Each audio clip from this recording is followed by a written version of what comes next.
ఇవాళ సుప్రీంకోర్టులో ఎమ్మెల్సీ కవిత పిటిషన్పై విచారణ జరగనుంది. ఢిల్లీ లిక్కర్ స్కామ్లో ఈడీ విచారణపై న్యాయస్థానాన్ని ఆశ్రయించారు కవిత. ఢిల్లీ లిక్కర్ కేసులో ఈడీ ఇచ్చిన సమన్లు రద్దు చేయాలంటూ సుప్రీంకోర్టును ఆశ్రయించారు కవిత. తనపై ఎలాంటి బలవంతపు చర్యలు తీసుకోకుండా ఆదేశాలు ఇవ్వాలని కోరారు. మహిళ కాబట్టి ఈడీ ఆఫీసులో కాకుండా ఇంటి వద్దే తనను విచారించాలని సుప్రీంకోర్టును కోరారు. కవిత కేసును జస్టిస్ బేలాయం త్రివేది, జస్టిస్ పంకజ్ మిఠల్ ధర్మాసనం విచారణ జరుపుతోంది. మరోవైపు ఇదే కేసులో కవితను నిందితురాలిగా చేర్చిన సిబిఐ ఈ నెల 26న విచారణకు రావాలంటూ నోటీసులు ఇచ్చింది. కానీ తాను విచారణకు రాలేనంటూ సిబిఐకి లేఖ రాశారు కవిత. అయితే గతంలో ఢిల్లీ లిక్కర్ కేసులో సాక్షిగా కవితను సిబిఐ విచారించింది.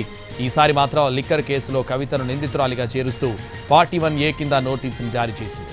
41A కింద నోటీసులు జారీ చేస్తే సిబిఐకి ఎలాంటి చర్యలు తీసుకోవడానికైనా అధికారం ఉంటుంది. ఈరోజు సుప్రీంకోర్టులో విచారణతో ఈ కేసుపై మరింత క్లారిటీ వచ్చే అవకాశాలున్నాయి. సుప్రీంకోర్టు తీర్పుపై రాజకీయ వర్గాల్లో ఉత్కంఠ నెలకొంది.